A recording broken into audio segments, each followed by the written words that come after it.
Hello friends. आज हम लोग बिहार का क्लाइमेट देखेंगे। इससे पहले हम लोगों ने बिहार का ज्योग्राफी में फिजिकल फीचर और बिहार का ड्रेनेज, जो कि रिवर है, रिवर में झीलें था और जो वाटरफॉल्स होता है, वो सारा हम लोगों ने कवर किया था। इसके साथ ही साथ पॉलिटी का सेपरेट लेक्चर चल रहा है पैरेलल, तो उधर हम लोगों ने गवर्नर और सीएम को कवर कर लिया। बिहार स्पेशल, ये सारा बिहार स्पेशल का है। इसके साथ ही साथ मैं 10 सेकंड और ब्रीफ कर दूँ करेंट अफेयर्स का। नेशनल का जनवरी तक करेंट हो गया है और बिहार का करेंट का, दोनों का जनवरी तक हो गया है। दोनों का सेपरेट प्लेलिस्ट बना हुआ है, आप जाके चेक कर सकते हैं। ठीक, चलिए अब हम लोग लेक्चर की तरफ बढ़ते हैं।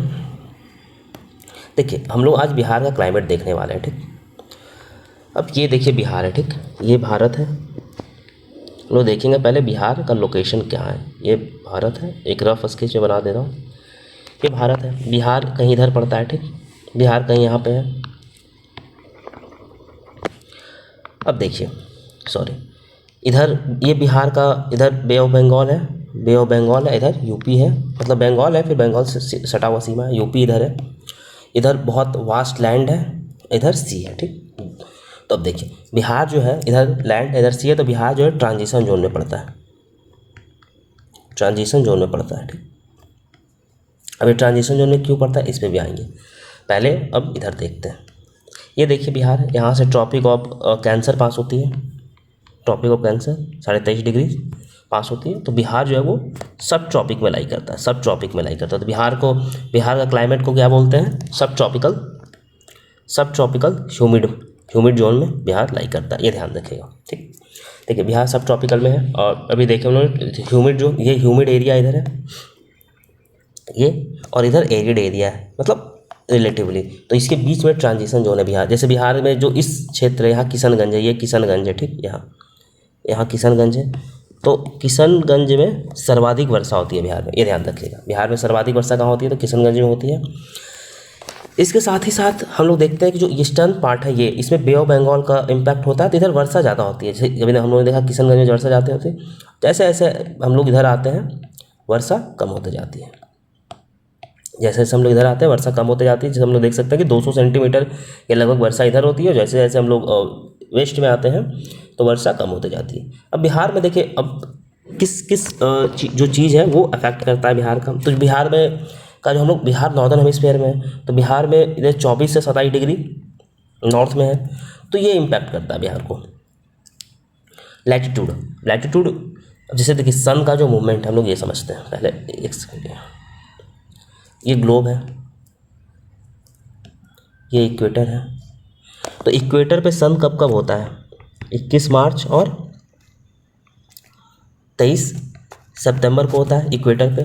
इसे इक्विनॉक्स बोलते हैं। ठीक, अब 21 मार्च को क्या होता है कि इक्वेटर, ये नॉर्दर्न हेमिस्फीयर है, ये साउदर्न हेमिस्फीयर है। अब 21 मार्च को क्या होता है कि इक्वेटर से सन इधर की ओर बढ़ता है और ट्रॉपिक ऑफ कैंसर के तब आता है। ठीक, ट्रॉपिक ऑफ कैंसर के तक आता है। अब देखिए ये तो इक्वेटर हो गया, और फिर जो सन है 21 जून को ये ट्रॉपिक ऑफ कैंसर टीओसी में होता है।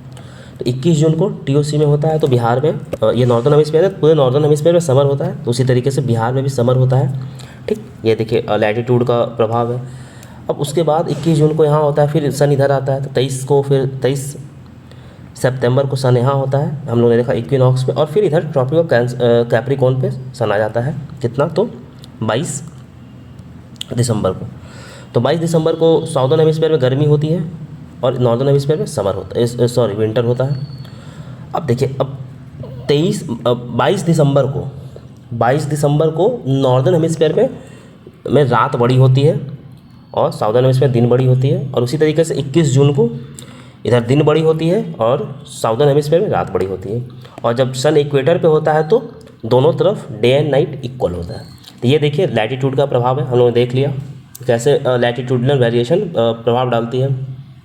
हिमालय है, तो ये एक सेकेंड ये देखिए हिमालय है, तो अब इधर से मॉनसूनल विंड आती है, बे ऑफ बंगाल से आती है, इधर अरेबियन सी वाली आती है, तो अब हिमालय से टकराती है और फिर इधर वर्षा होता है। अब मान लीजिए कि हिमालय से वो विंड, हिमालय रहता ही नहीं, तो ये विंड चाइना चली जाती है और इधर वर्षा नहीं होता, तो इधर ये भी एरिया सूखा पड़े रहता है। तो इसलिए ये इम्पैक्ट है। डिस्टेंस फ्रॉम सी, अब बे ऑफ बंगाल से है, तो अब जैसे देखिए बिहार में करीब अप्रैल और मार्च अप्रैल मई के टाइम पे वर्षा होती है बिहार में, जो कि बे ऑफ बंगाल का इन्फ्लुएंस होता है। इसको नॉर्थ वेस्ट्रॉस और काल बैसाखी बोलते हैं बंगाल उड़ीसा में इस वर्षा को। जो भी सब्जी की फसलें होती हैं और इस वक्त पे तो ये बहुत फ़ायदेमंद होता है ये वर्षा। मूंग इसी वक्त होता है। अब हम लोग देखते हैं, और मानसून का तो हम लोगों ने देख ही लिया। अब चलिए हम लोग देखते हैं 3 सीजन का उन्होंने देख लिया कि जब 21 जून को सन नॉर्दर्न हेमिस्फीयर में होता है तो ये समर ही होगा। देखिए एक चीज़ मैं यहाँ पे क्लियर कर देता हूँ आप लोगों को। हम लोग इसमें सिर्फ क्लाइमेट देख रहे हैं, ठीक। हम लोग बिहार का जो एग्रीकल्चर है वो सेपरेटली देखेंगे। उसमें सोयल देखेंगे, बिहार में जो भी स्कीम्स चल रहे हैं इंपॉर्टेंट वो देखेंगे, और बिहार में जो भी एग्रीकल्चर डेवलपमेंट हुआ है सारा देखेंगे। तो हम लोग काफ़ी डिटेल में देखेंगे वो एग्रीकल्चर। इसमें हम लोग देखेंगे कौन सा लार्जेस्ट प्रोड्यूसर है बिहार में, इंडस्ट्रीज़ क्या क्या एग्रीकल्चर को लेके, एग्रो इंडस्ट्री सारा देखेंगे। इसमें कि आपका मिला जुला के थोड़ा बहुत मेंस का भी हो जाएगा और प्रीलिम्स का तो कवर हो ही जाएगा। इसलिए हम लोगों ने इस वीडियो में डाला नहीं है, और ये वीडियो शॉर्ट ही होगा, ज़्यादा लंबा वीडियो बनेगा नहीं, छोटा वीडियो ही होगा। तो चलिए, बिहार में टेम्परेचर उस वक्त लगभग 35 से 45 डिग्री तक का होता है। देखिए लू जो फीचर है ना, ये नॉर्दर्न प्लेन का फीचर है, मतलब नॉर्थ इंडिया का फीचर है। समर के टाइम पे जब गर्मी होती है तो एक लू जो होता है ना, वार्म विंड होता है, ये चलती है, और जो मानसूनल ब्रेक होता है उस वक्त। और कभी कभी लू बहुत डेंजर मतलब इसे माना जाता है, जो विंड है उसे ये नॉर्दर्न प्लेन पूरा में होता है। इसका स्पीड नॉर्मली करीब 8 से 16 किलोमीटर होता है। मानसून अभी हम लोगों ने देखा 15 जून को नॉर्दर्न हेमिस्फीयर में बिहार में एंटर करती है मानसून। और भारत में तो ये करीब 30 मई 1 जून को इंटर कर जाती है, और ये अगस्त में पीक होता है मानसून का। बहुत बारिश होती है बिहार में जुलाई अगस्त में, और सितंबर में रिट्रीट करती है। 70% रेनफॉल बिहार का मानसून के टाइम पे ही होता है। और हम लोग देख सकते हैं कि इसी वक्त देखिए धान की खेती बिहार में होती है, और फिर अक्टूबर फरवरी में विंटर होता है। एक चीज़ मैं और आप लोग को बता दूं, एक सेकंड, हाँ ठीक है। अब देखिए जैसे ये भारत का है, ये कोपेनहेगन का क्लासिफिकेशन है भारत का। जैसे नॉर्दर्न प्लेन को CWG में, ये AW है, ये सवाना टाइप क्लाइमेट होता है। हम लोग बिहार का देख लेते हैं, ये देख लीजिएगा, मैंने डाल दिया था। देखिए CWG ये मानसूनल टाइप ड्राई विंटर होता है। ये बिहार का जो नॉर्थ बिहार है, ये एरिया है। ये तो हो गया गंगा प्लेन, ये नॉर्थ बिहार, ये साउथ बिहार, तो इस तरफ होता है। और साउथ में क्या होता है, AW होता है। यहाँ से देखिए एक क्वेश्चन पूछा जाता है हर साल, तो ये ध्यान रखिएगा, देख लीजिएगा। और तेरे वार्ता का होता है CWA और AW, ये दोनों याद, ये कोपेनहेगन का इंपॉर्टेंट है, पूछता है, ये भी पूछ सकता है, दोनों में से कोई, तो ये देख लीजिएगा क्या होता है। देखिए लेक्चर हम लोग का आज खत्म हो गया, इतना ही कवर करना था, ज़्यादा था कवर करने को नहीं, इसमें छोटा सा वीडियो ही था। नोटिफिकेशन को लेकर हम लोग 2 मिनट बात कर लेते हैं, आखिरी 2 मिनट लूँगा। देखिए नोटिफिकेशन आने में देरी हो रहा है तो बहुत चांस है कि अब एग्ज़ाम डिले होगा तो 15 दिन, 20 दिन, 1 महीना भी डिले हो सकता है। अभी क्या कीजिए, सबसे सिंपल स्ट्रेटजी है, जो भी NCERT आपका छूटा हुआ है, बेस्ट है आप NCERT को मल्टीपल रिवीजन दीजिए, पढ़िए, क्योंकि क्वेश्चन BPSC में डायरेक्टली NCERT से ही आता है। किसी का बुकलेट, किसी का कहीं से कुछ नहीं आता। BPSC NCERT से ही क्वेश्चन पूछता है, तो बेहतर है कि आप NCERT 7th क्लास का NCERT, 8 का, 9 का, 10th का, एटलीस्ट ज्योग्राफी का, साइंस का और हिस्ट्री का, इतना NCERT आप कवर कर लीजिए। अगर आपको वक्त है तो, वक्त होगा ही, अभी तो टाइम है, तो अभी तो समझिए एग्ज़ाम डिले होगा तो 2-2.5 महीना भी और भी आपके पास मिल ही जाएगा।